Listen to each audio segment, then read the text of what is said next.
Stylish star with Rupesh ವಿಶೇಷ ಕಾರ್ಯಕ್ರಮಕ್ಕೆ ಸ್ವಾಗತ. ನಾನು ದೀಪಿಕಾ ಪರೇಶ್. ವಿಶ್ವ ವಿನಾಯಕ ಸರಣಿಯ ಕಾರ್ಯಕ್ರಮ ಇದು ಇವತ್ತಿನ ವಿಶೇಷ. ಈಗಾಗಲೇ ನಿಮಗೆ ಗೊತ್ತಿರಬಹುದು, ಸಿನಿಮಾ ರಂಗ ಅಂದ್ರೇನೆ ಒಂದು ವಿಚಿತ್ರ. ಯಾಕಂದ್ರೆ ಹೊಸ ಸ್ಟಾರ್ಗಳು, ಹೊಸ ಹೀರೋಯಿನ್ಗಳು ಬರ್ತಾರೆ, ಹೋಗ್ತಾನೆ ಇರ್ತಾರೆ. ಕೆಲವೊಬ್ರು ಮಾತ್ರ ಮಿಂಚ್ತಾರೆ. ಅಂತಹ ಒಂದು ನಟ ಇವತ್ತು ನಮ್ಮ ಜೊತೆಗಿದ್ದಾರೆ. ಕೋಸ್ಟಲ್ ವುಡ್ನಲ್ಲಿ ಸಾಕಷ್ಟು ಹೆಸರು ಮಾಡಿ ಇದೀಗ ಸ್ಯಾಂಡಲ್ವುಡ್ನಲ್ಲೂ ಕೂಡ ಮಿಂಚಕ್ಕೆ ರೆಡಿ ಆಗ್ತಿದ್ದಾರೆ. ಈಗಾಗಲೇ ಸಿನಿಮಾಗಳಲ್ಲಿ ಅಭಿನಯಿಸಿ ಸೈ ಅನ್ಸ್ಕೊಂಡಿದ್ದಾರೆ. ಅವರು ಯಾರು ಅಂತ ನಿಮಗೊಂದು ಕ್ಯೂರಿಯಾಸಿಟಿ ಇರಬಹುದು. ಅವರು ಬೇರೆ ಯಾರು ಅಲ್ಲ, ರಾಕ್ ಸ್ಟಾರ್ ಅಂತ ಈಗಾಗಲೇ ಖ್ಯಾತಿಯನ್ನ ಗಳಿಸಿರುವ ರೂಪೇಶ್ ಅವರು ನಮ್ಮ ಜೊತೆಗಿದ್ದಾರೆ. ಅವರನ್ನ ಕಾರ್ಯಕ್ರಮಕ್ಕೆ ಸ್ವಾಗತಿಸೋಣ. Hi Rupesh, welcome to the show. Hi, thank you so much. ಮೊದಲಿಗೆ ನಿಮಗೆ ಚೌತಿ ಹಬ್ಬದ ಹಾರ್ದಿಕ ಶುಭಾಶಯಗಳು. ನಿಮಗೂ ಆ್ಯಂಡ್ ಇಡೀ ಸ್ಪಂದನ ವಾಹಿನಿ ಎಲ್ಲರಿಗೂ ಆ್ಯಂಡ್ ಕಾರ್ಯಕ್ರಮ ನೋಡ್ತಾ ಇರೋಂಥ ಎಲ್ಲರಿಗೂ ಗಣೇಶೋತ್ಸವ ಹಬ್ಬದ ಹಾರ್ದಿಕ ಶುಭಾಶಯಗಳು. Okay, thank you. ಮೊದಲಿಗೆ ರೂಪೇಶ್ ಹೇಗೆ ಸಿನಿ ರಂಗಕ್ಕೆ ಎಂಟ್ರಿ ಆದ್ರು ಅನ್ನೋ ಕ್ಯೂರಿಯಾಸಿಟಿ ತುಂಬ ಜನರಿಗೆ ಇದೆ. ಹೇಗೆ ಎಂಟ್ರಿ ಆದ್ರಿ ಅಂತ? ಅದು ಆ್ಯಕ್ಚುಲಿ ನನಗೂ ಕೆಲವೊಂದ್ಸಲ ನೆನೆಸ್ಕೊಂಡಾಗ ಹೇಗಾಯಿತು ಅಂತ ನನಗೂ, ಅಂದರೆ ಎಲ್ಲ ಫ್ಯಾಕ್ಟ್ರು, ಒಂದು ಕಡೆ ಹಾರ್ಡ್ ವರ್ಕು ಇತ್ತು, ಒಂದು ಕಡೆ ಹಿರಿಯರ ಆಶೀರ್ವಾದ ಇತ್ತು, ಲಕ್ ಇತ್ತು, ಇದೆಲ್ಲ ಇತ್ತು. ನನ್ನ ಎಲ್ಲಿಂದ ಶುರುವಾಯಿತು ಅಂತ ಕೇಳಿದ್ರೆ, ನಾನೊಬ್ಬ ನಿರೂಪಕನಾಗಿ ನನ್ನ ವೃತ್ತಿ ಶುರು ಮಾಡಿರೋವಂಥದ್ದು.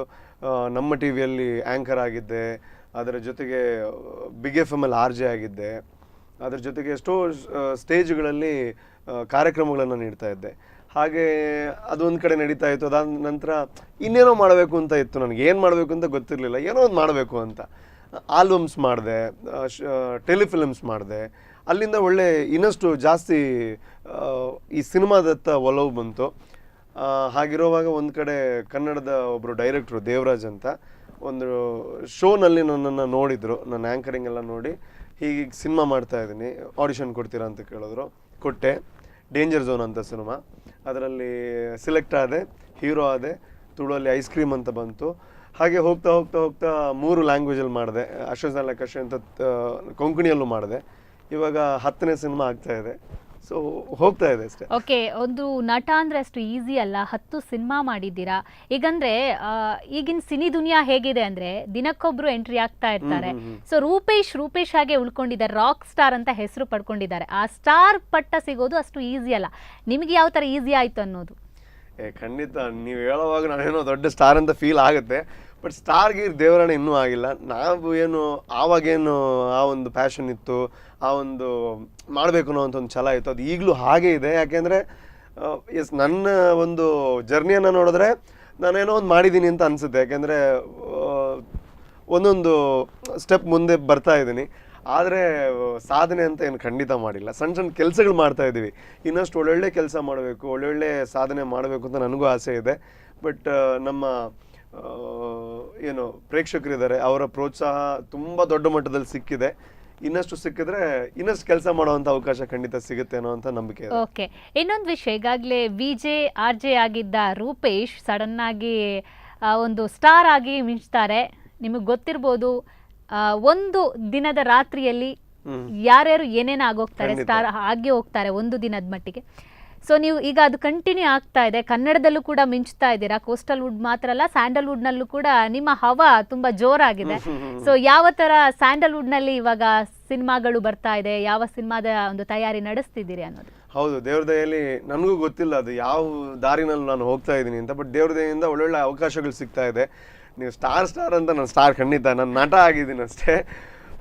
ಇವಾಗ ನೆಕ್ಸ್ಟ್ ನಂದು ಅನುಷ್ಕಾ ಅಂತ ಒಂದು ಒಳ್ಳೆ ಸಿನಿಮಾ, ಒಂದು ಒಳ್ಳೆ ಬಜೆಟ್ ಇರೋವಂಥ ಸಿನಿಮಾ, ಒಂದು ಸ್ವಲ್ಪ ಹಿಸ್ಟೋರಿಕಲ್ ಬೇಸ್ ಎಲ್ಲ ಇರೋವಂಥ ಒಂದು ಸಿನಿಮಾ. ಅದರಲ್ಲಿ ಒಂದು ಒಳ್ಳೆ ಕ್ಯಾರೆಕ್ಟರ್ ಮಾಡ್ತಾ ಇದ್ದೀನಿ. ಒಂದು ಕಡೆ ಹೀರೋ, ಇನ್ನೊಂದು ಕಡೆ ನೆಗೆಟಿವ್ ಶೇಡ್ ಕೂಡ ಇರೋವಂಥ ಒಂದು ಪಾತ್ರ. ಸೊ ಹಾಗಾಗಿ ಒಂದು ಸ್ವಲ್ಪ ಚಾಲೆಂಜಿಂಗ್ ಟಾಸ್ಕ್ ಅದು. ಅದಾದಮೇಲೆ ಗೋಲ್ಮಾಲ್ ಬ್ರದರ್ಸ್ ಅಂತ ನಡೀತಾ ಇದೆ. ಇನ್ನೊಂದು ತುಳುನಲ್ಲಿ ಲಾಸ್ಟ್ ಬೆಂಚ್ ಅಂತ ಆಗ್ತಾ ಇದೆ. ಆಮೇಲೆ ಇನ್ನೊಂದು ಪ್ಲ್ಯಾನ್ ಆಗ್ತಾ ಇದೆ.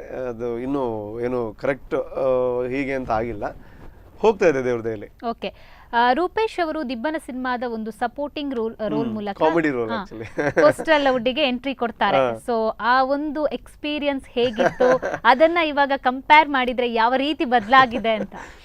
ಆ್ಯಕ್ಚುಲಿ ಅದು ತುಂಬ ಹಿಂದೆ ಶೂಟ್ ಆಗಿರೋವಂಥ ಸಿನಿಮಾ. ಬಟ್ ರಿಲೀಸ್ ಆಗಿದ್ದು ಇತ್ತೀಚೆಗೆ ನನ್ನ ನಿಶಬ್ದ 2 ಅನ್ನೋವಂಥ ಸಿನಿಮಾ ಯಾವತ್ತು ರಿಲೀಸ್ ಆಗಿತ್ತು ಅದೇ ದಿನ ರಿಲೀಸ್ ಆಗಿತ್ತು, ನವೆಂಬರ್ 3ಕ್ಕೆ. ದಿಬ್ಬಣ ಅನ್ನೋವಂಥದ್ದು ನನ್ನ ಕೆರಿಯರ್ನ first cinema as a actor. ಅಂದರೆ ನಾನು ಅದರಲ್ಲಿ ಕಾಮಿಡಿಯನ್ ಆಗಿ ಆ್ಯಕ್ಟ್ ಮಾಡಿದ್ದೆ. ಉಮೇಶ್ ಮಿಜರ್ ಅವರ ರೈಟ್ ಹ್ಯಾಂಡ್ ಥರ. ನಾನು ಯೂಟ್ಯೂಬಲ್ಲೆಲ್ಲ ಹಾಕಿದ್ರು, ಮೊನ್ನೆ ಏನೋ ಉಮೇಶ್ ಅಣ್ಣ ಹಾಕಿದ್ರು. ಅದು ನೋಡೋವಾಗ ಅಯ್ಯೋ ಎಷ್ಟೋ ಚೇಂಜಸ್ ಇದೆ, ಅದು ನಾನು ಅಲ್ಲ ಅನ್ನೋಂಥ ಮಟ್ಟಿಗೆ ಚೇಂಜಸ್ ಇದೆ. ಬಟ್ ಅದನ್ನು ನೋಡಿದಾಗ ನಾನು ಅಯ್ಯೋ ಆವಾಗ ನನಗೇನು ಗೊತ್ತೇ ಇರಲಿಲ್ಲ, ಆ್ಯಕ್ಟಿಂಗ್ ಅಂದರೆ ಏನು ಅಂತಲೇ ಗೊತ್ತಿರಲಿಲ್ಲ. ಬಟ್ ಎಸ್, ನಾವು ಕಲಿತಾ ಹೋಗ್ತೀವಿ, ಸಿನಿಮಾಗಳಾದಾಗ ಏನೋ ಒಂದು ಕಲಿತಾ ಇರ್ತೀವಿ, ಒಂದು ಸ್ವಲ್ಪ ಬೆಟರ್ ಆಗ್ತೀವಿ. ಸೊ ಕಲಿಯುವಂಥ ಪ್ರೊಸೆಸ್ ಇನ್ನೂ ತುಂಬ ಉದ್ದ ಇದೆ, ಕಲಿತಾ ಇದ್ದೀನಿ. ಎಸ್, ಚೇಂಜಸ್ ಆಗ್ತಾ ಇದೆ.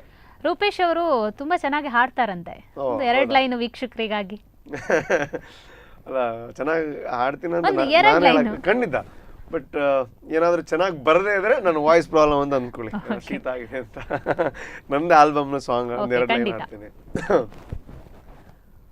ഓരെ കണ്ണിടാല് തൂവനിത്തല് ലൈറ്റ് സ്മൈല് കൊറുത് സർത്ത പോയാല് തിരുകുത് എന്നെ തൂയാല് എന്നെ പ്രേമി മൽത്ത് പൊടിയാല് കാണ്ട കോളേജുകള് അല്ല പിറവുടെ ബയ്യ ഇല്ലടകള് അല്ല സാധിടെ ആല് എന്ന പൊണ്ണു കണ്ണ് പാടടേ അൾടെ മാത്രം മറല് കട്ടടേ.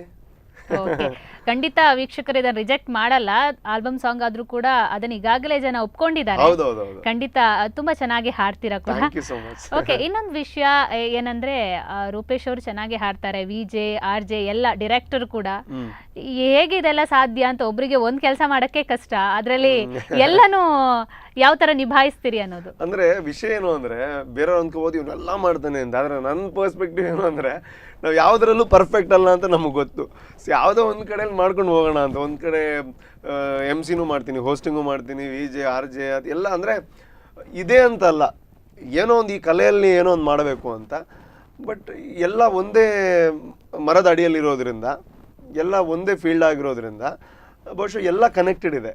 ಸೊ ಎಲ್ಲಾನು ಇಂಟ್ರೆಸ್ಟ್ ಇದೆ. ಸೊ ಹಾಗಾಗಿ ಬರುವಂತ ಅವಕಾಶವನ್ನ ಉಪಯೋಗ ಮಾಡುವಂಥದ್ದು ಮಾತ್ರ ನನ್ನ ಕರ್ತವ್ಯ. ಓಕೆ, ಕೋಸ್ಟಲ್ ವುಡ್ ಅಂದ್ರೆ ನಿಮ್ದು ಇದೇ ತವರೂರಾಗಿರೋದ್ರಿಂದ ನಿಮಗೆ ಅಷ್ಟು ಕಷ್ಟ ಅನ್ಸಲ್ಲ.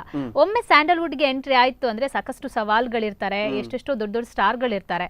ಸೊ ಅದ್ರ ನಡುವೆ ನೀವು ಮಿಂಚ್ಬೇಕಂದ್ರೆ ಯಾವ ತರ ಸವಾಲಿತ್ತು ನಿಮಗೆ ಅಂತ? ಯಾಕಂದ್ರೆ ಈಗ ರೂಪೇಶ್ ಅವರು ರಾಕ್ ಸ್ಟಾರ್ ಅಂತ ಗುರುತಿಸ್ಕೊಂಡಿದ್ದಾರೆ, ಈಗಾಗಲೇ ಹೇಳಿದ್ರಿ ಸ್ಟಾರ್ ಅಂತ ಹೇಳ್ಬೇಡಿ ಅಂತ, ಆದ್ರೂ ನಾವು ಹೇಳಲೇಬೇಕು. ಸ್ಯಾಂಡಲ್ವುಡ್ಗೆ ಎಂಟ್ರಿ ಆಗಿದ್ದೀರಿ ಅಂದ್ರೆ ಕೋಸ್ಟಲ್ ವುಡ್ ಇಂದ ಸ್ಯಾಂಡಲ್ವುಡ್ ಇನ್ನೇನು ಯಾವ ಸಾಕಷ್ಟು ವುಡ್ಗಳಿದೆ ನಮ್ಮ ಇಂಡಸ್ಟ್ರಿಯಲ್ಲಿ.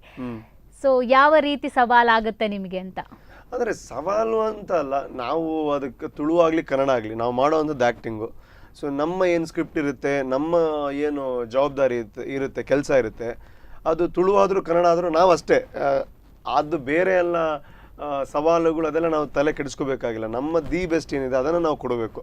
ಒಂದು ನನ್ನ ಸ್ಕ್ರಿಪ್ಟ್ ಏನಿದೆ, ನನ್ನ ಒಂದು ಕ್ಯಾರೆಕ್ಟರ್ ಏನಿದೆ, ನನ್ನ ಒಂದು ನಾನು ಮಾಡಬೇಕಾಗಿರೋವಂಥ ರೋಲ್ ಏನಿದೆ, ಅದನ್ನು 100% ನಾನು ಕೊಟ್ಟರೆ ಬೇರೆ ಬಾಕಿ ಇರೋದೆಲ್ಲ ನನ್ನ ಕೈಯಲ್ಲಿ ಏನೂ ಇಲ್ಲ. ನನ್ನ ಕೈಯಲ್ಲಿರೋದು ನನ್ನ ಒಂದು ನಾನೇನು ವರ್ಕ್ ಮಾಡಬೇಕು ಅದನ್ನು 100% ಕೊಡೋವಂಥದ್ದು. ಆಮೇಲೆ ಎಲ್ಲ ಅಲ್ಲೂ ಒಳ್ಳೆ ಸಪೋರ್ಟ್ ಇದೆ, ಸಪೋರ್ಟ್ ಮಾಡ್ತಾ ಇದ್ದಾರೆ. ಸೊ ಹಾಗಾಗಿ ಅಷ್ಟೇನು ಕಷ್ಟ ಆಗ್ತಾ ಇಲ್ಲ. ಓಕೆ, ಒಮ್ಮೆ ಸ್ಯಾಂಡಲ್ವುಡ್ಗೆ ಎಂಟ್ರಿ ಆಯ್ತು, ನಿಶಬ್ದ 2 ಅಂತ ಏನಿದು ಸಖತ್ ಸೌಂಡ್ ಮಾಡಿತ್ತು. ನಿಶಬ್ದ ಅಂದ್ರೂ ಕೂಡ ಸಖತ್ ಸೌಂಡ್ ಮಾಡಿದಂತ ಸಿನಿಮಾ. ಆ ಒಂದು ಸಿನಿಮಾದಲ್ಲಿ ಯಾವ ರೀತಿ ಇತ್ತು? ಯಾಕಂದ್ರೆ ಸಾಕಷ್ಟು ಜನ ತಿರುಗಿ ನೋಡುವಂಗ್ ಮಾಡ್ತಾ ಸಿನಿಮಾ. ಎಷ್ಟೋ ಸ್ಯಾಂಡಲ್ವುಡ್ ಆಕ್ಟರ್ಗಳು, ಸ್ಟಾರ್ಗಳು ಇದಕ್ಕೆ ಒಳ್ಳೆ ವಿಮರ್ಶೆ ಕೊಟ್ಟಿದ್ರು. ಇದ್ರ ಬಗ್ಗೆ ಹೇಳೋದಾದ್ರೆ? ಇಲ್ಲ, ನಿಶಬ್ದ 2 ಅಂದ್ರೆ ಅದೊಂದು ನಾನೊಂದು ನೆನೆಸ್ಕೋಬೇಕಾಗಿರೋಂಥ ಸಿನಿಮಾ. ಮತ್ತೆ ನನ್ನನ್ನೊಂದು ಪರಿಪೂರ್ಣ ಹೀರೋ ಆಗಿ ಕನ್ನಡದಲ್ಲಿ ತೋರಿಸಿದಂಥ ಒಂದು ಸಿನಿಮಾ ಅಂತ ಹೇಳ್ಬೋದು. ಅದ್ರ ಜೊತೆಗೆ ನಿಶಬ್ದ ಅನ್ನುವಂಥದ್ದು ಡಾಕ್ಟರ್ ವಿಷ್ಣುವರ್ಧನ್ ಸರ್ ಅವ್ರು ಮಾಡಿದಂತಹ ಸಿನಿಮಾ. ಹಾಗಾಗಿ ಜನರಿಗೆ ಅದು ಬೇಗ ರೀಚ್ ಆಯಿತು. ಅಂದರೆ ನಿಶಬ್ದದ ಇನ್ನೊಂದು ಅದೇ ಹೆಸರನ್ನ ಇಟ್ಕೊಂಡು 2 ಅಂತ ಬರ್ತಾ ಇದೆ ಅಂತ ಜನರಿಗೆ ಬೇಗ ರೀಚ್ ಆಯಿತು.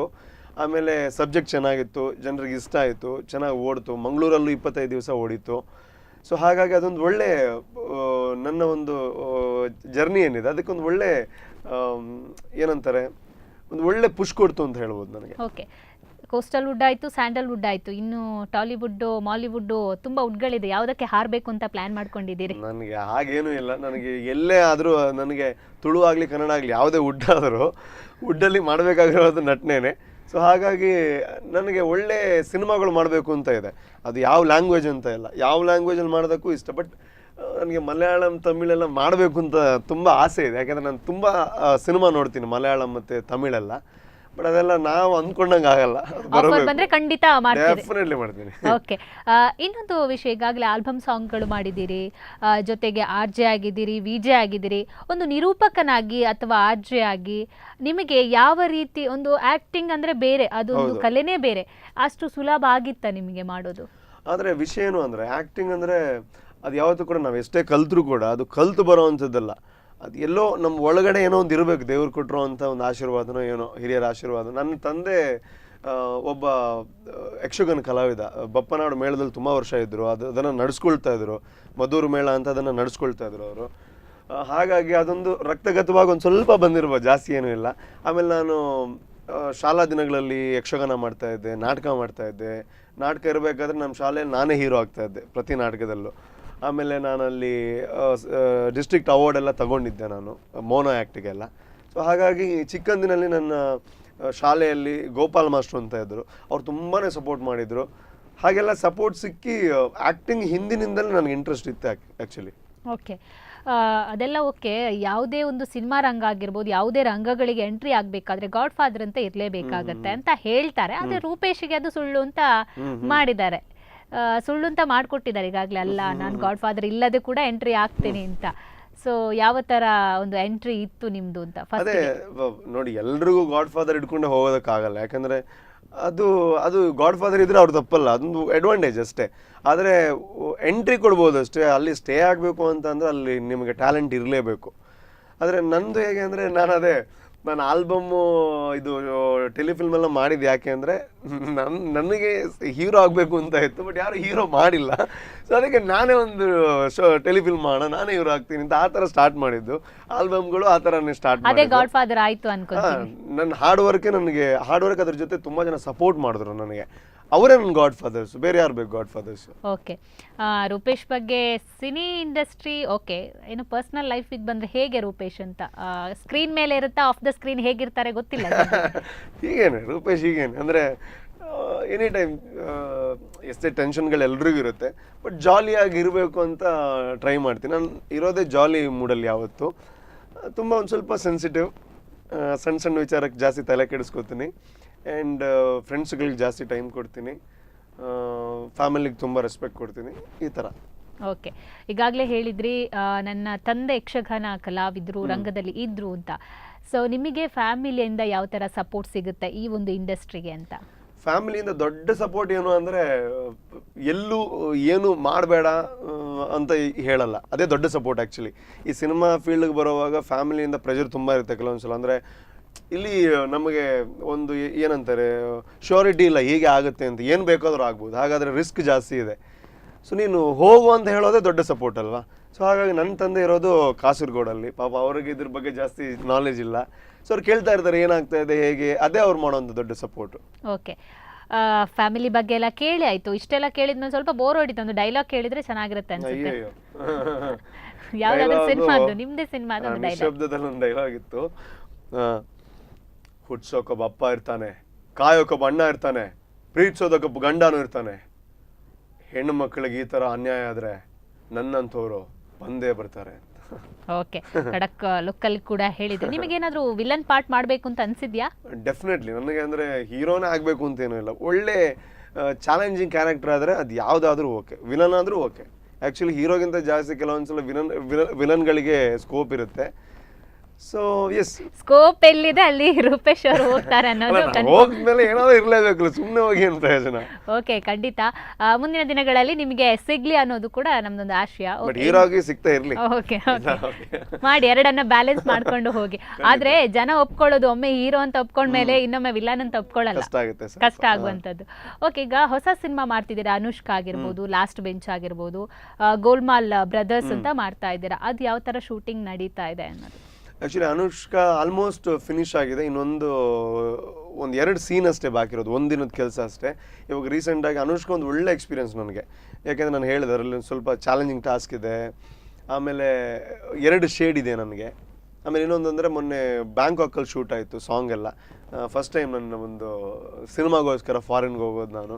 ಅವಕಾಶ ಸಿಕ್ಬಿಡ್ತು. ಹೌದೌದು, ಅದು ಅಂದರೆ ಚೆನ್ನಾಗಿ ಸೂಪರಾಗಿ ಬಂದಿದೆ. ಅಂಥ ಲೊಕೇಶನ್ಗಳಲ್ಲಿ ಸಾಂಗ್ ಶೂಟ್ ಮಾಡೋದಂದರೆ ಅದು ಒಂದು ತುಂಬ ಖುಷಿ, ನಮ್ಮ ಸಿನಿಮಾದಲ್ಲಿ ಹಂಗೆ ಆಗ್ತಾ ಇದೆ ಅಂತ.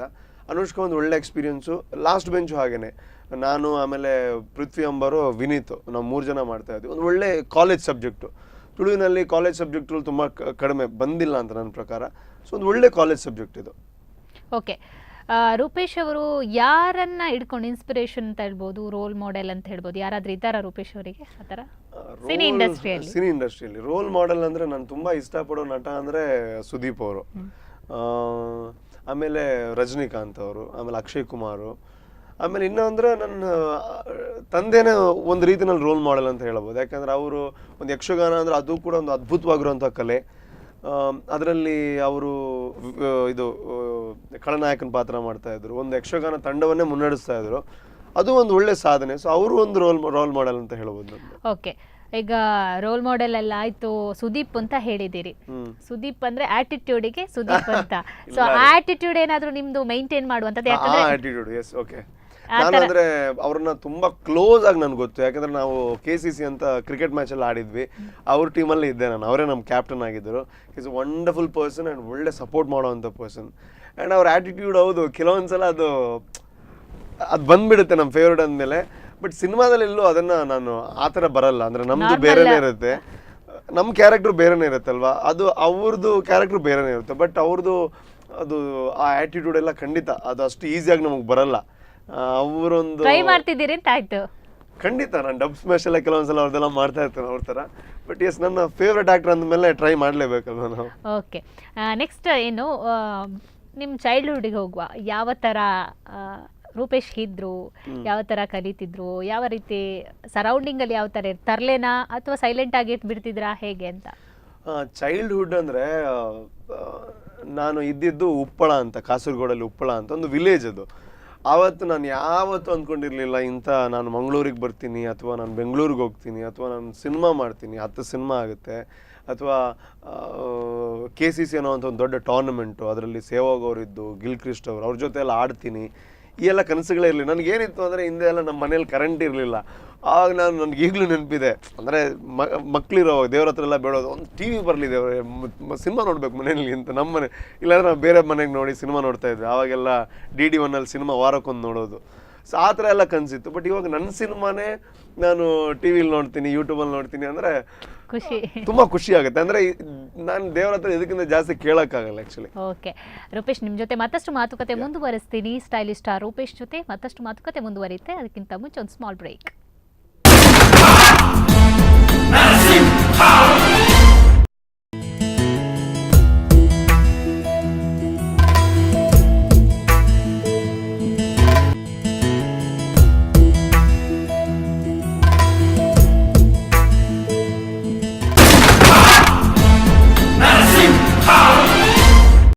ಸ್ಟೈಲಿಶ್ ಸ್ಟಾರ್ ವಿತ್ ರೂಪೇಶ್ ವಿಶೇಷ ಕಾರ್ಯಕ್ರಮಕ್ಕೆ ಮತ್ತೊಮ್ಮೆ ಸ್ವಾಗತ.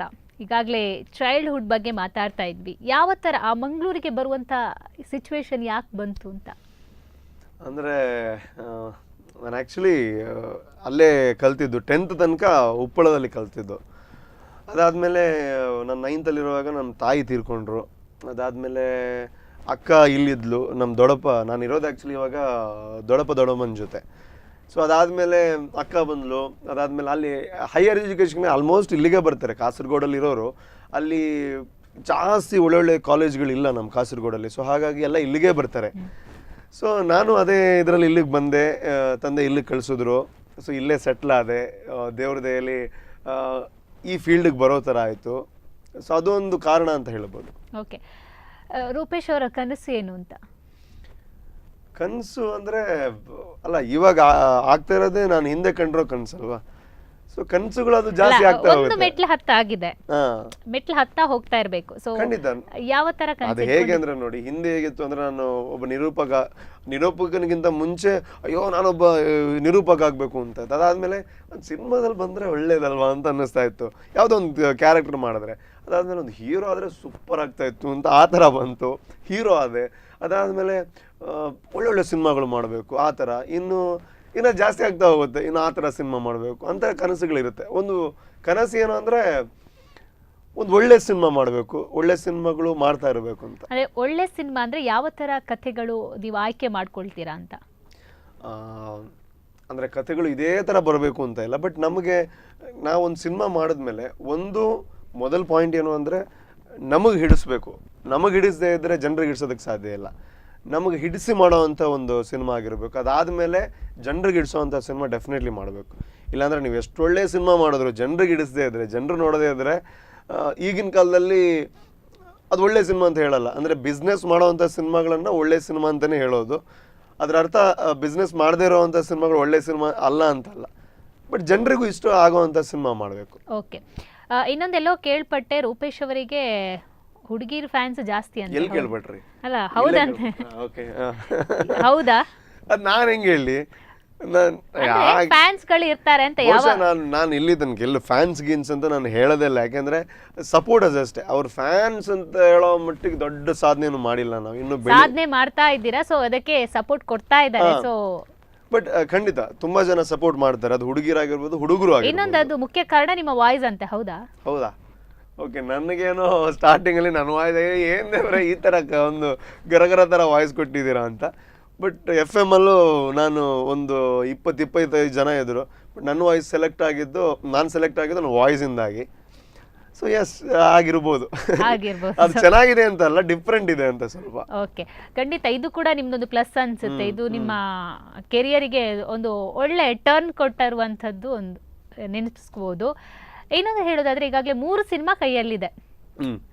ಯಾವ ತರ ಅನ್ಸುತ್ತೆ ನಿಮಗೆ? ಅನ್ಸುತ್ತೆ ನಾನು ಇಷ್ಟು ಸಿನಿಮಾ 10 ಸಿನಿಮಾ ಮಾಡಿದ್ದೀರಿ ಅಂತಂದ್ರೆ, ನಾನು ಇಷ್ಟು ಸಿನಿಮಾ ಎಲ್ಲ ಸೇರಿ ಇವಾಗ ಬರೋದನ್ನು ಸೇರಿ 10 ಸಿನಿಮಾ. ಓಕೆ, ಇಷ್ಟು ಸಿನಿಮಾ ಮಾಡ್ತೀನಿ ಅಂತ ಅನ್ಕೊಂಡಿದ್ರಾ? ಡೆಫಿನೆಟ್ಲಿ ಇಲ್ಲ, ಖಂಡಿತ ಇಲ್ಲ.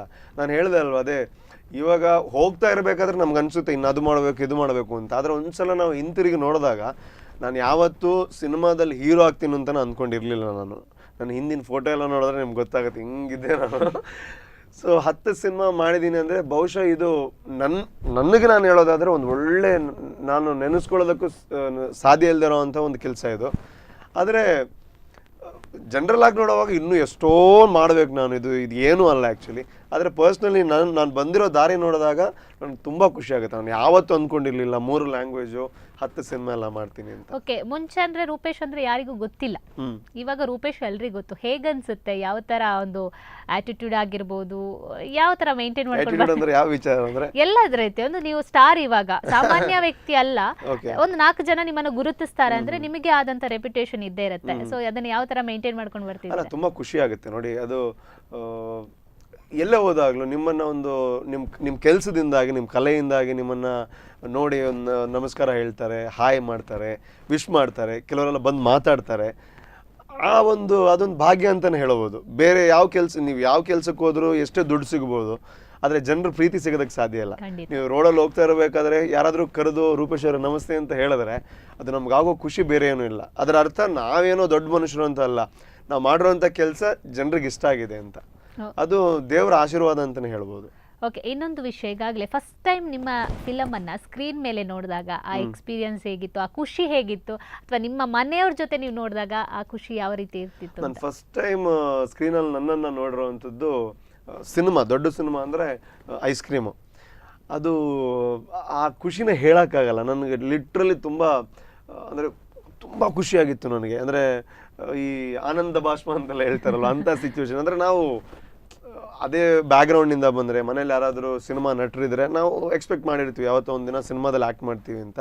ಬಟ್ ನಾನು ಒಂದು ಗ್ರಾಮದಿಂದ ಬಂದು ಫಸ್ಟ್ ಸಿನಿಮಾ ನೋಡಬೇಕಾದ್ರೆ ಇದು ನಾನೇನಾ ಅಂತ ನನಗೆ ಅನ್ನಿಸ್ತಾ ಇತ್ತು. ಸೊ ತುಂಬ ಖುಷಿಯಾಗಿತ್ತು. ಅದಕ್ಕೆ ನಾನು ನಮ್ಮ ಪ್ರೊಡ್ಯೂಸರ್ಗೆ, ಪ್ರೀತಮ್ ಸಾಗರ್ಗೆ, ಅವ್ರಿಗೆ ಆ್ಯಂಡ್ ವೇಣುಗೋಪಾಲ್ ಅವ್ರಿಗೆಲ್ಲ ಥ್ಯಾಂಕ್ಸ್ ಹೇಳ್ಬೇಕು ನಾನು. ಓಕೆ, ಈಗ ಮತ್ತೆ ಸಿನಿಮಾದಲ್ಲಿ ತುಂಬ ಆಸಕ್ತಿಯಿಂದ ಮಾಡ್ತಿದ್ದೀರಾ. ಓಕೆ, ಇನ್ನು ಪರ್ಸ್ನಲ್ ಲೈಫ್ ಯಾವ ಥರ ಅಂತ? ಮದುವೆ ಸದ್ಯಕ್ಕಂತೂ ಇಲ್ಲ, ಇನ್ನೊಂದು 5 ವರ್ಷ ಆ ಥರ ವಿಷಯನೇ ಇಲ್ಲ. ಯಾಕಂದ್ರೆ ನಾವು ಕೇಳ್ತಾ ಇಲ್ಲ, ನಿಮ್ಮ ಫ್ಯಾನ್ಸ್ ಕೇಳ್ತಾ ಇದ್ದಾರೆ. ಸದ್ಯಕ್ಕೆ 5 ವರ್ಷ ನಾವು ಅಲ್ಲ, 5 ವರ್ಷ ಅದ್ರ ಬಗ್ಗೆ ಜಾಸ್ತಿ ಏನು ಏಜ್ ಆಗಿಲ್ಲ ನನಗೆ. ಇನ್ನೊಂದು 5 ವರ್ಷ ಅದ್ರ ಬಗ್ಗೆ ಚಿಂತೆನೇ ಇಲ್ಲ. ಅದಾದ್ಮೇಲೆ ಚಿಂತೆ, ಅದಾದ್ಮೇಲೆ ಎಷ್ಟು ವರ್ಷ ಆದ್ಮೇಲೆ ಮದುವೆ ಅಂತ ಗೊತ್ತಿಲ್ಲ. ಓಕೆ, ಇವಾಗ ಸ್ವಲ್ಪ ಫ್ಯಾನ್ಸ್ ರಿಲ್ಯಾಕ್ಸ್ ಆಗಿರ್ತಾರೆ ಅಂತ ಅನ್ಕೊಂಡಿದ್ದೀನಿ. ಓಕೆ, ಇನ್ನೊಂದು ವಿಷಯ, ಈಗಾಗಲೇ ಚೌತಿ ಹಬ್ಬ ಸ್ಪೆಷಲ್ ಇವತ್ತು.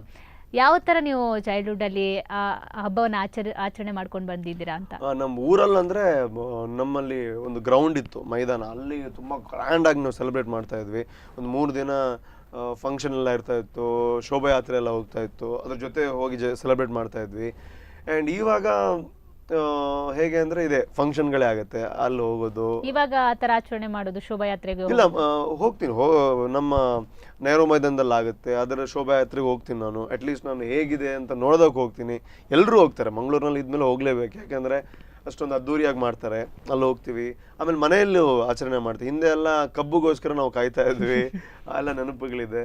ಸೊ ಈಗಲೂ ಮನೆಯಲ್ಲೇ ಸೆಲೆಬ್ರೇಷನ್ ಅದೇ ರೀತಿ ಇದೆ, ಈಗಲೂ ಹಾಗೆ ಇದೆ. ಆದರೆ ಒಂದು ಸ್ವಲ್ಪ ಕೆಲವು ಕಡೆ ಕಾರ್ಯಕ್ರಮಗಳಿಗೆ ಹೋಗಬೇಕಾಗತ್ತೆ. ಸೊ ಹಾಗಾಗಿ ಹಿಂದೆ ಇದ್ದಷ್ಟು ಫ್ರೀ ಆಗಿರೋದಿಲ್ಲ ಅಷ್ಟೇ. ಓಕೆ, ಹಿಂದೆ ಅಂದ್ರೆ ಗಣಪತಿ ಹಬ್ಬ ಒಂದು ವಿಶೇಷ ಅಂದ್ರೆ ತಪ್ಪಂಗುಚ್ಚಿ ಡ್ಯಾನ್ಸ್ ಎಲ್ಲ ಇದ್ದೇ ಇರುತ್ತೆ. ಸೊ ಈಗಲೂ ಇದೆಯಾ ಟಪ್ಪಾಂಗುಚ್ಚಿ? ಅಂದರೆ ಈಗ ಸ್ಟೇಜಲ್ಲಿ ಜಾಸ್ತಿ ಇರುತ್ತೆ, ಮನೆಯಲ್ಲೆಲ್ಲ ಮಾಡಲ್ಲ. ಹಿಂದೆ ಎಲ್ಲ ಶೋಭಾಯಾತ್ರೆ ಎಲ್ಲ ಮಾಡ್ತಾ ಇದ್ವಿ ಊರಲ್ಲೆಲ್ಲ. ಇವಾಗ ಅಂಥ ಅವಕಾಶಗಳು ಸ್ವಲ್ಪ ಕಡಿಮೆ ಸಿಗುತ್ತೆ. ಇವಾಗ ಸ್ಟೇಜ್ಗಳಲ್ಲಿ ನಾವು ಮಾಡ್ತೀವಿ, ನಾವು ಅದೇ ಫೀಲಲ್ಲಿ ಮಾಡ್ತೀವಿ ಸ್ಟೇಜಲ್ಲಿ. ಓಕೆ, ಇನ್ನೊಂದು ವಿಷಯ, ಈಗಾಗಲೇ ಐಸ್ ಕ್ರೀಮ್ ಸಿನಿಮಾ ಆಗಿರ್ಬೋದು, ಡೇಂಜರ್ ಝೋನ್ ಆಗಿರ್ಬೋದು, ಈ ಸಿನಿಮಾಗಳಲ್ಲೆಲ್ಲ ಮಾಡಿದ್ದೀರಾ, ನಿಶಬ್ದದಲ್ಲೂ ಕೂಡ ಮಾಡಿದ್ದೀರಾ. ಸೊ ಫೈಟಿಂಗ್ ಸೀನ್ ಅಂತ ಇದ್ದೇ ಇರುತ್ತೆ. ಸೊ ಯಾವ ಥರ ಅದಕ್ಕೆ ಪ್ರಿಪೇರ್ ಆಗ್ತೀರಾ? ನಿಜವಾಗ್ಲೂ ಡೂಪ್ ಮಾಡೋದು ಅಥವಾ? ಇಲ್ಲ, ನನಗೆ ಆ್ಯಕ್ಚುಲಿ ನನಗೆ ಸಿನಿಮಾದಲ್ಲಿ ತುಂಬ ಇಷ್ಟ ಅಂದರೆ ಫೈಟು. ನನಗೆ ಈಗಲೂ ಹೇಳ್ತಾರೆ, ನಿಶಬ್ದದಲ್ಲಾಗಿರಲಿ ಯಾವುದರಲ್ಲೂ. ಇವಾಗ ಅನುಷ್ಕಾದಲ್ಲಿ ನಾನು ಹೀರೋ ಕಮ್ ಇನ್ನೊಂದು ಶೇಡ್ ಮಾಡ್ತಾ ಇದ್ದೀನಿ. ಯಾವತ್ತು ಹೀರೋಗಳಾದರೆ ಹೊಡೆಯೋದು ಮಾತ್ರ, ಹೊಡಿಸ್ಕೊಳ್ಳೋದಿಲ್ಲ. ಅನುಷ್ಕಾದಲ್ಲಿ ನಾನು ತುಂಬ ಫೈಟಲ್ಲಿ ಹೊಡಿಸ್ಕೊಳ್ತೀನಿ ಕೂಡ. ಗ್ಲಾಸ್ ಬ್ರೇಕಿಂಗ್ ಇದೆ, ಆಮೇಲೆ ಮೇಲೋಗಿ ಬಡಿಯೋದಿದೆ. ಅದು ಯಾವುದು ನಾನು ಡೂಪ್ ಯೂಸೇ ಮಾಡಿಲ್ಲ. ನನಗೂ ಗೊತ್ತಿಲ್ಲ ನಾನು ಹೇಗೆ ಅದೆಲ್ಲ ಕಲಿತೆ ಅಂತ. ಒಂದು ಸ್ವಲ್ಪ ಟ್ರೈನಿಂಗ್ ತೊಗೊಂಡಿದ್ದೆ, ಇಲ್ಲ ಅಂತ ಇಲ್ಲ. ನಾವು ಚೀತಾ ಯಜ್ಞೇಶ್ ಶೆಟ್ಟಿ ಅವ್ರ ಹತ್ರ ಸ್ವಲ್ಪ ಕ್ಲಾಸೆಲ್ಲ ತೊಗೊಂಡಿದ್ವಿ ನಾವು. ಆದರೆ ಫೈಟ್ ತುಂಬ ಇಷ್ಟ ನನಗೆ. ಫೈಟ್ ಅಂದರೆ ನಾನು ಎಷ್ಟೇ ಏಟು ಬಿದ್ದರೂ ಫುಲ್ ಜೋಶಲ್ಲಿ ಮಾಡ್ತೀನಿ. ಓಕೆ, ರೀಟೇಕ್ ತಗೊಳ್ಳುವಂಥದ್ದು ರೀಟೇಕ್ಸ್ ಇದ್ದೇ ಇರುತ್ತೆ. ಅಂದರೆ ಅದು ನಮ್ಮ ಪ್ರಾಬ್ಲಮ್ ಅಲ್ಲದೆ ಇದ್ರು, ಹೀಗೆ ಬಂದಿಲ್ಲ ಹಾಗೆ ಬಂದಿಲ್ಲ, ಅದು ಇದ್ದೇ ಇರುತ್ತೆ. ಆದರೆ ಫೈಟ್ ಮಾಡಬೇಕಾದ್ರೆ ಒಂದು ಸ್ವಲ್ಪ ಎನರ್ಜಿ ಸ್ವಲ್ಪ ಜಾಸ್ತಿನೇ ಇರುತ್ತೆ ನನಗೆ. ಯಾಕೆಂದರೆ ಫೈಟ್ ಮಾಡೋದಂದ್ರೆ ತುಂಬ ಇಷ್ಟ ಆ್ಯಕ್ಚುಲಿ. ಫೈಟ್ ತುಂಬ ಈಸಿ ಆಗಿ ಹೇಳಿದ್ರೆ ವಿಲನ್ ರೋಲ್ ಸಿಕ್ಕಿದ್ರೆ ಖಂಡಿತ ಮಾಡ್ತೀನಿ ಅಂತ. ಸೊ ಇದು ನಿಮಗೆ ಹೆಲ್ಪ್ ಆಗುತ್ತೆ. ಅಂದರೆ ನಾನು ಇಲ್ಲಿ ತನಕ ಎಲ್ಲೋ ಡ್ಯೂಪ್ ಎಲ್ಲ ಯಾವುದ್ರಲ್ಲೂ ಯೂಸ್ ಮಾಡಿಲ್ಲ. ಇವಾಗ ಈ ಸಿನಿಮಾದಲ್ಲೂ ಹೆವಿ ಫೈಟ್ ಇದೆ, ಅದರಲ್ಲೂ ಡ್ಯೂಪ್ ಯೂಸ್ ಮಾಡಿಲ್ಲ. ಒಂದು ಡ್ಯೂಪ್ ಬಂದಿದ್ರು ನನಗೆ, ಬಟ್ ಅದೇನೋ ಸರಿಯಾಗಿಲ್ಲ ಅಂತ ನಾನೇ ಮಾಡಿದೆ. ಓಕೆ, ಈಗ ಅನುಷ್ಕಾ ಆಗಿರ್ಬೋದು, ಲಾಸ್ಟ್ ಬೆಂಚ್ ಆಗಿರ್ಬೋದು, ಅದರ ಜೊತೆಗೆ ಗೋಲ್ಮಾಲ್ ಬ್ರದರ್ಸ್. ಸೊ ಇದು ಯಾವ ಥರದ ಸಿನಿಮಾಗಳು, ಈ 3 ಸಿನಿಮಾಗಳು, ಇವಾಗ ನಿಮ್ಮದು ಅಪ್ಕಮಿಂಗ್ ನೆಕ್ಸ್ಟ್ ಸಿನಿಮಾಗಳು ಯಾವ ಥರ ಇದೆ ಅಂತ? ಗೋಲ್ಮಾಲ್ ಬ್ರದರ್ಸು 3 ಜನ ಹೀರೋ, ಅದು ಫುಲ್ ಫನ್ ಓರಿಯೆಂಟೆಡು. ಅದು ಸ್ವಲ್ಪ ಲೇಟ್ ಆಗುತ್ತೆ, ಯಾವಾಗಂತ ಗೊತ್ತಿಲ್ಲ ನನಗೆ. ಅದಾದಮೇಲೆ ಲಾಸ್ಟ್ ಬೆಂಚು ಒಂದು ಕಾಲೇಜ್ ಸಬ್ಜೆಕ್ಟು, ಕಾಲೇಜಲ್ಲಿ ಹೇಗಿರ್ತಾರೆ, ಒಂದು ಸೀರಿಯಸ್ ಸಬ್ಜೆಕ್ಟ್ ಅದು. ಕಾಲೇಜಲ್ಲಿ ಫನ್ ಜೊತೆಗೆ ಒಂದು ಒಳ್ಳೆಯ ವಿಷಯ ಇರೋವಂಥ ಒಂದು ಸಬ್ಜೆಕ್ಟು. ಅನುಷ್ಕಾ ಅದೊಂದು ಸ್ವಲ್ಪ ನಿಮ್ಮ ಅರುಂಧತಿ ಆಗಿರ್ಬೋದು, ಭಾಗಮತಿ, ಆ ಫ್ಲೇವರ್ ಇರುವಂತ ಒಂದು ಸಿನಿಮಾ, ಪೌರಾಣಿಕ, ಒಂದು ಸ್ವಲ್ಪ ಹಿಸ್ಟೋರಿಕ್ ಬೇಸ್ ಇರುವಂತ ಸಿನಿಮಾ ಅದು. ಸೊ ಗೆಟಪ್ ಕೂಡ ಅದೇ ರೀತಿ ಇರುತ್ತೆ ಅಂತ ಅನ್ಸ್ಕೊಂಡು? ಅದರಲ್ಲಿ ಇಲ್ಲ, ಅದರಲ್ಲಿ ನಾನು ನಾರ್ಮಲ್ ಆಗೇ ಇರ್ತೀನಿ, ಬಟ್ 2 ಶೇಡ್ ಬರುತ್ತೆ. ಸೊ ಆ ಥರ ಮುಂದುವರಿಯುತ್ತೆ. ಓಕೆ, ಸಿನಿಮಾದ ಬಗ್ಗೆ ಆಯಿತು, ಚೌತಿ ಬಗ್ಗೆ ಆಯಿತು. ಸಾಕಷ್ಟು ಜನರು ಇವಾಗ ನಿಮ್ಮ ವಾಯ್ಸ್ ಮೂಲಕ ಯಾವ ಥರ, ಇವಾಗ ನಾನು ಆ್ಯಂಕರಿಂಗ್ ಮಾಡ್ತಾ ಇದ್ದೀನಿ, ನಿರೂಪಣೆಯನ್ನು ಮತ್ತೆ ಮತ್ತೆ ಕೇಳ್ಕೋಬೇಕು ಅಂತ ಜನ ಕೇಳ್ತಿದ್ದಾರೆ, ಯಾವ ಥರ ಮಾಡ್ತೀರಿ ಅಂತ. 1-2 ಕ್ವಶನ್ಸ್ ಕೇಳ್ಬಿಡಿ. ಅಂದ್ರೆ ಸ್ಟೇಜಲ್ಲಿ ಇರೋವಾಗ್ಲಾ ಹಿಂಗೆ ಕೇಳಿ. ಸ್ಟೇಜಲ್ಲಿ ಆದ್ರೆ ಪ್ರಶ್ನೆ ಕೇಳಬೇಕೇನು? ಇಲ್ಲ, ನೀವೊಂದು ನಿರೂಪಣೆ, ಇವಾಗ ಒಂದು ಟ್ರೇಡ್ ಮಾರ್ಕ್ ಅಂದ್ರೆ ನಾನು ಸ್ಟೇಜಲ್ಲಿ ಅಣ್ಣ ಅಕ್ಕ ಅಂತೆಲ್ಲ ಹೇಳ್ತೀನಿ. ಬೈದಿನ ಜನ ಮಾತು ಅಣ್ಣನಗ್ಲಿಗೆ, ಅಕ್ಕನಗ್ಲಿಗೆ, ಅಮ್ಮನಗ್ಲಿಗೆ, ಆಂಟಿನಗ್ಲಿಗೆ, ಅಂಕಲ್ನಗ್ಲಿಗೆ, ಅಜ್ಜನಗ್ಲಿಗೆ, ದೊಡ್ಡಪ್ಪನಗ್ಲಿಗೆ, ಚಿಕ್ಕಪ್ಪನಗ್ಲಿಗೆ, ಮಲ್ಲಗ್ಲಿಗೆ, ಎಲ್ಲಗ್ಲಿಗೆ, ಇಲ್ಲದಗ್ಲಿಗೆ, ಬರಿದೆಲ್ಲದಗ್ಲಿಗೆ, ಮಾದ್ರಾಗ್ಲಿಗೆ ನಮಸ್ಕಾರ. ಇಷ್ಟು ಹೇಳಕ್ಕೆ ಎಷ್ಟು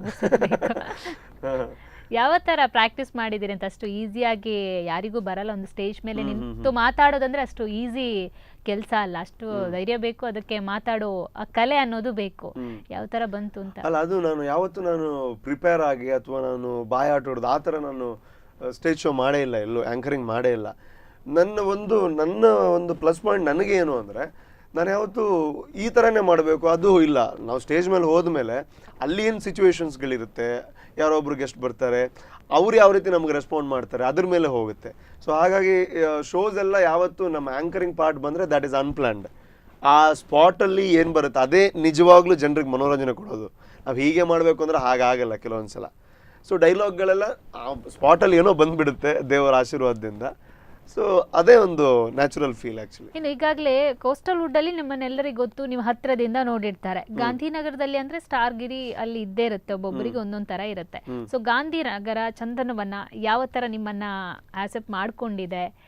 ಯಾವ ಥರ ನಿಮಗೆ ಇನ್ನೂ ಕನಸುಗಳಿದೆ ಗಾಂಧಿನಗರದಲ್ಲಿ ಈ ಥರ ಮಿಂಚಬೇಕು ಅಂತ? ಖಂಡಿತ. ಇವಾಗ ನಂದು ರಿಲೀಸ್ ಆಗಿರೋದು 3 ಸಿನಿಮಾ. ಇನ್ನೂ ಮಾಡ್ತಾ ಇದ್ದೀನಿ. ಆ್ಯಂಡ್ ಗಾಂಧಿನಗರದಲ್ಲಿ ತುಂಬ ಸಪೋರ್ಟ್ ಮಾಡ್ತಾರೆ. ಹಾಗಂದ್ರೆ ನಮ್ಮ ಶಿವಣ್ಣ ಅವರು ನಮ್ಮ ನಿಶಬ್ದದ್ದು ಟೀಸರ್ ಲಾಂಚ್ ಮಾಡಿದರು, ಶರಣ್ ಅವರು ಲಾಂಚ್ ಮಾಡಿದರು.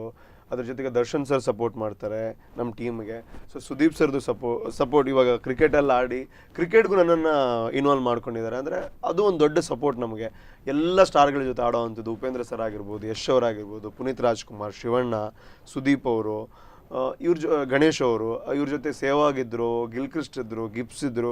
ಇವ್ರ ಜೊತೆ ಎಲ್ಲ ಆಡೋದಂದರೆ ಅವ್ರ ಸಪೋರ್ಟಿಂದಲೇ ಇದೆಲ್ಲ ಸಾಧ್ಯ. ಸೊ ಹಾಗಾಗಿ ಕನ್ನಡದಲ್ಲೂ ಒಳ್ಳೆ ಸಪೋರ್ಟ್ ಇದೆ.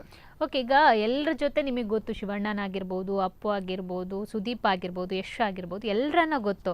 ಸೊ ನಿಮಗಿರುತ್ತೆ ನಾನು ಈ ಥರ ಸಿನಿಮಾ ಮಾಡಬೇಕು, ಅವ್ರು ಆ ಥರ. ಕೆಲವರೊಬ್ರಿಗಿರುತ್ತೆ ಪೌರಾಣಿಕ ಸಿನಿಮಾ ಅಂದರೆ ತುಂಬ ಇಷ್ಟ ಇರುತ್ತೆ, ಕೆಲವರಿಗೆ ಈ ಥರ ಕಾಮಿಡಿ ಸಿನಿಮಾಗಳಂದ್ರೆ ಇರುತ್ತೆ. ನಿಮಗೆ ಯಾವ ಥರ ಸಿನಿಮಾಗಳು, ಈ ಥರದ್ದೇ ಸಿನಿಮಾ ಮಾಡಿದರೆ ನನಗೆ ಎಂಟರ್ಟೈನ್ಮೆಂಟ್ ಸಿನಿಮಾ ಮಾಡಬೇಕು ಅಂತ, ಜನರನ್ನ ಅಂದರೆ ಅವರು ಬಂದ ಮೇಲೆ ಖುಷಿಯಿಂದ ಹೋಗಬೇಕು ಹೊರಗಡೆ.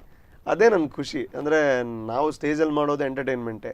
ಸೊ ಹಾಗಾಗಿ ಎಂಟರ್ಟೈನ್ಮೆಂಟ್ ಕೊಡೋ ಸಿನಿಮಾಗಳು ಮಾಡಬೇಕು ಅಂತ ಇಷ್ಟ. ಆಮೇಲೆ ಒಂದು ಡ್ರೀಮ್ ಕ್ಯಾರೆಕ್ಟರ್ ಅಂದರೆ ಅದು ಪೊಲೀಸ್ ಕ್ಯಾರೆಕ್ಟರ್ ಇರೋವಂಥ ಸಿನಿಮಾ ಮಾಡಬೇಕು ಅಂತ. ಓಕೆ ರೂಪೇಶ್ ಅವರೇ, ನಿಮ್ಮ ಜೊತೆ ಮತ್ತಷ್ಟು ಮಾತುಕತೆ ಮುಂದುವರಿಸ್ತೀನಿ. ಅದಕ್ಕಿಂತ ಮುಂಚೆ ಒಂದು ಬ್ರೇಕ್.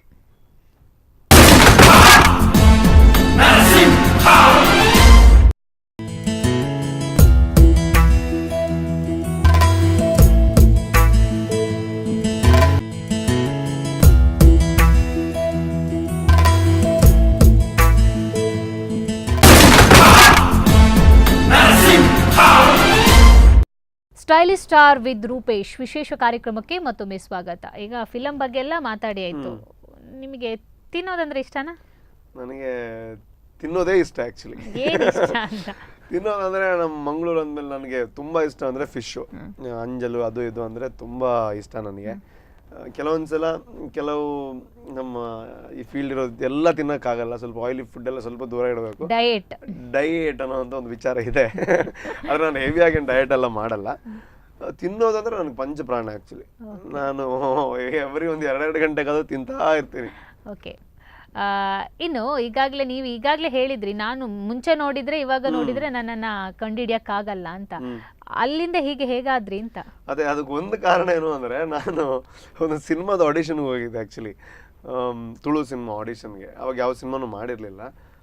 ಆವಾಗ ಅವ್ರು ಏನಾದ್ರೆ ನಾನು ನೋಡಿ, ಎಲ್ಲ ಓಕೆ, ನಿಮ್ಮದು ಎಲ್ಲ ಓಕೆ ನಮಗೆ, ಆದರೆ ನಾವು ಫಿಸಿಕ್ ಓಕೆ ಇಲ್ಲ, ಅಂದರೆ ನೀವು ತುಂಬ ಸ್ಲಿಮ್ ಇದ್ದೀರಾ, ಇದು ನಮಗೆ ಸ್ವಲ್ಪ ಬಲ್ಕ್ ಎಲ್ಲ ಬೇಕು, ಹಾಗೆ ಅಂದ್ಬಿಟ್ರು. ನಾನು ಅಂದ್ಕೊಂಡು ಅಯ್ಯೋ, ಅದೊಂದಿದ್ದಿದ್ರೆ ನಾನು ಹೀರೋ ಆಗ್ತಾಯಿದ್ದೆ ಸಿನಿಮಾಗೆ ಅಂತ. ಸೊ ಆವತ್ತಿಂದ ಜಿಮ್ ಸ್ಟಾರ್ಟ್ ಮಾಡಿದೆ. ಫುಡ್ಡೆಲ್ಲ ಕರೆಕ್ಟಾಗಿ ಫಾಲೋ ಮಾಡಿದೆ, ಸರ್ ಹೇಳ್ದಂಗೆ ಮಾಡಿದೆ.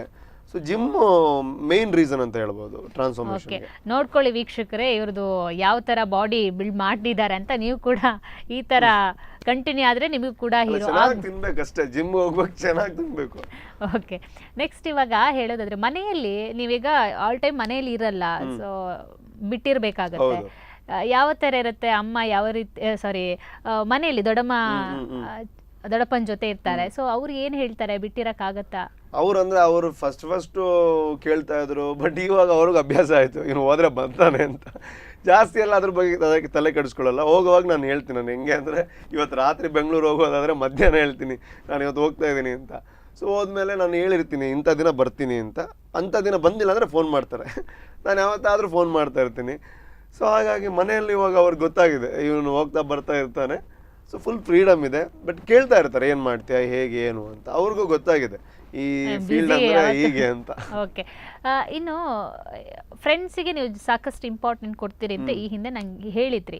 ಸೊ ಅವರು ಕೂಡ ಮಿಸ್ ಮಾಡ್ಕೊತಿರ್ತಾರೆ. ಸೊ ಯಾವ ಥರ ಬ್ಯಾಲೆನ್ಸ್ ಮಾಡ್ಕೊತೀರಾ ಅಂತ? ಡೆಫಿನೆಟ್ಲಿ ನಾನು ಫ್ರೆಂಡ್ಸಿಗೆ ಯಾಕೆ ಹೇಳಿದೆ ಅಂದರೆ, ನಾನು ಏನು ಅಲ್ಲದೆ ಇರೋವಂಥ ಟೈಮಲ್ಲಿ, ನನ್ನ ಹತ್ರ ಏನೂ ಇಲ್ಲದಿರೋ ಅಂಥ ಟೈಮಲ್ಲಿ ನಾನು ಆಲ್ಬಮ್ ಮಾಡಬೇಕಾದ್ರೆ, ಅಥವಾ ಈ ಟೆಲಿಫಿಲ್ಮ್ಗಳು, ಅಥವಾ ಸ್ಟಾರ್ಟಿಂಗಲ್ಲಿ ಕಾರ್ಯಕ್ರಮಗಳೆಲ್ಲ ಮಾಡಬೇಕಾದ್ರೆ ನನ್ನ ಜೊತೆ ಇದ್ದಿದ್ದೆ ಫ್ರೆಂಡ್ಸು. ದುಡ್ಡಿರಲಿಲ್ಲ ನಮ್ಮ ಹತ್ರ ಇದೆಲ್ಲ ಮಾಡಬೇಕಾದ್ರೆ. ಬಟ್ ಫ್ರೆಂಡ್ಸ್ ಯಾವತ್ತೂ ಸಪೋರ್ಟ್ಗಿದ್ರು. ನಾನು ಅರ್ಧ ರಾತ್ರಿ ಕೆಲವೊಂದ್ಸಲ ಎಲ್ಲೆಲ್ಲೋ ಹೋಗಿ ಅರ್ಧ ರಾತ್ರಿ ಎಲ್ಲ ಬರ್ತಾಯಿದ್ದೆ. ಅವಾಗೆಲ್ಲ ನನ್ನ ಜೊತೆ ಫ್ರೆಂಡ್ಸೇ ಬರ್ತಾಯಿದ್ರು. ಬೈಕಲ್ಲಿ ಎಲ್ಲೆಲ್ಲೋ ಕಾರ್ಯಕ್ರಮಕ್ಕೆ ಫ್ರೆಂಡ್ಸ್ಗಳ ಜೊತೆ ಹೋಗ್ತಾಯಿದ್ದೆ. ಸೊ ಹಾಗಾಗಿ ನನ್ನ ಎಲ್ಲ ಸ್ಟೇಜಲ್ಲೂ ಫ್ರೆಂಡ್ಸ್ಗಳಿದ್ದರು. ಸೊ ಹಾಗಾಗಿ ಅವ್ರಿಗೊಂದು ಯಾವತ್ತೂ ದೊಡ್ಡ ಥ್ಯಾಂಕ್ಸ್ ಹೇಳ್ತೀನಿ ನಾನು. ಓಕೆ, ಇಷ್ಟು 10 ಸಿನಿಮಾ ಮಾಡ್ಕೊಂಡು ಬಂದಿದ್ದೀರಿ. ಈಗ 3 ಪೆಂಡಿಂಗಲ್ಲಿದೆ, ಅಪ್ಕಮಿಂಗ್ ಸಿನಿಮಾಗಳು ಶೂಟಿಂಗ್ ನಡೀತಾ ಇದೆ. ಇಷ್ಟು ಮಾಡಿದ್ದ ಸಿನಿಮಾಗಳಲ್ಲಿ ನಿಮಗೆ ತುಂಬ ಇಷ್ಟವಾಗಿರೋ ಸಿನಿಮಾ ಯಾವುದು ಅಂತ? ತುಂಬ ಇಷ್ಟ ಆಗಿರೋ ಸಿನಿಮಾ ನಿಶಬ್ದ 2. ನಿಶಬ್ದ 2 ಅಂದರೆ ನಾವು ತುಂಬ ಇನ್ವಾಲ್ವ್ ಆಗಿ ಮಾಡಿರೋವಂಥ ಸಿನಿಮಾ.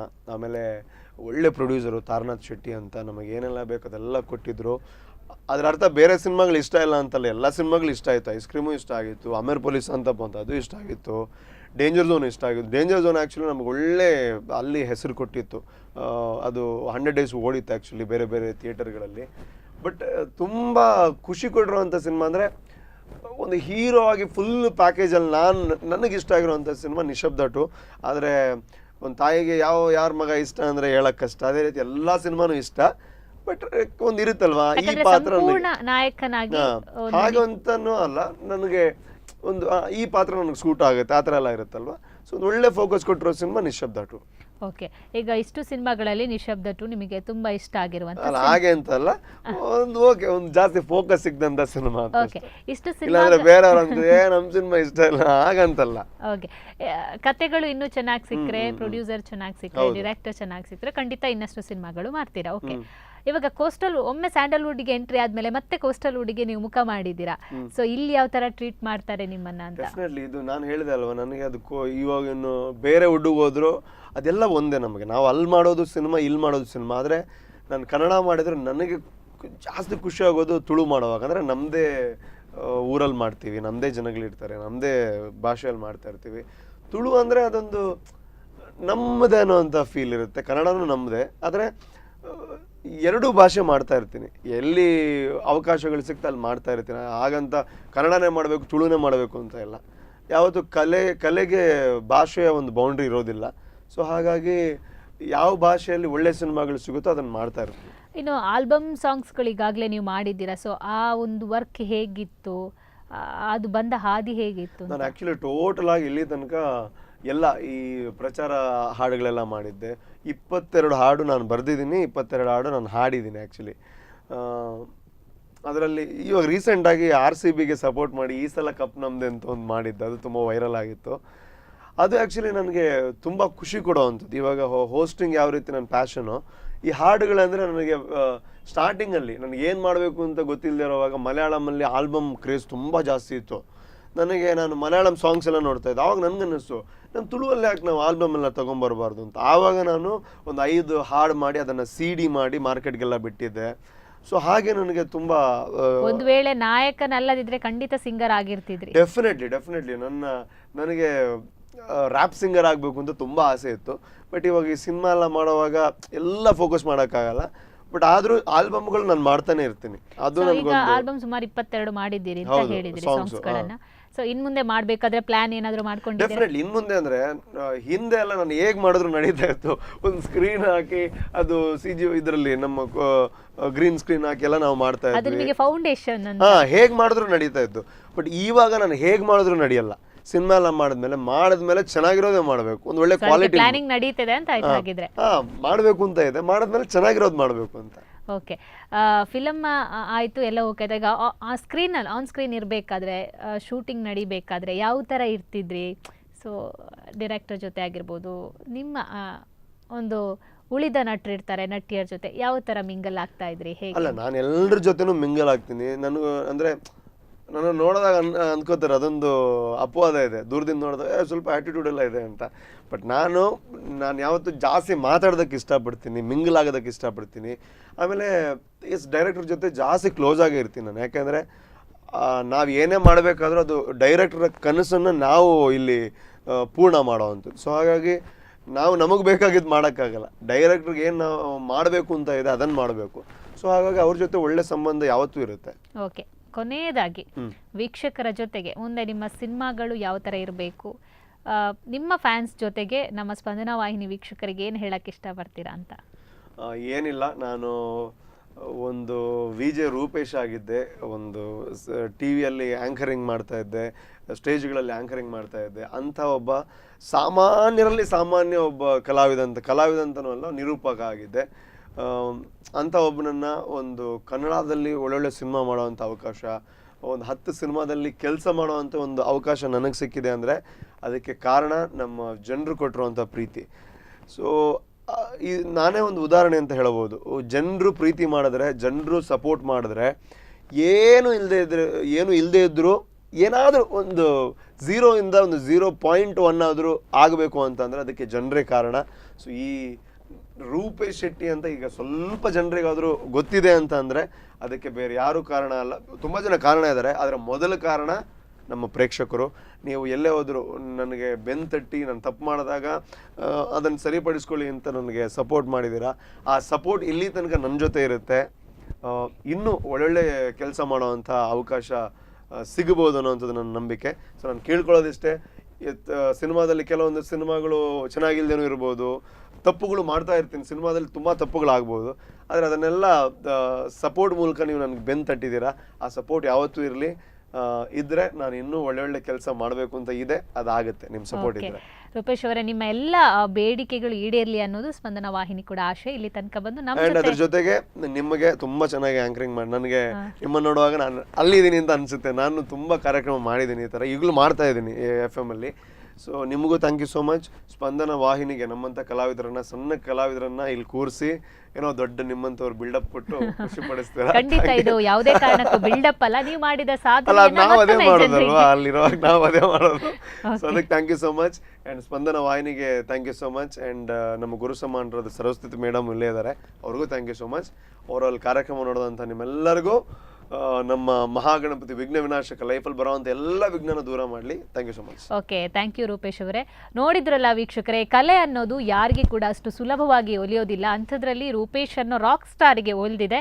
ಅವ್ರು ಇನ್ನಷ್ಟು ಸಾಧನೆ ಮಾಡಲಿ ಅನ್ನೋದು ನಮ್ಮ ಆಶಯ. ಇದೇ ಇವತ್ತಿನ ವಿಶೇಷ ಸುದ್ದಿ ಹಾಗೂ ಮನೋರಂಜನೆಗಾಗಿ ನೋಡ್ತಾ ಇರಿ ಸ್ಪಂದನ.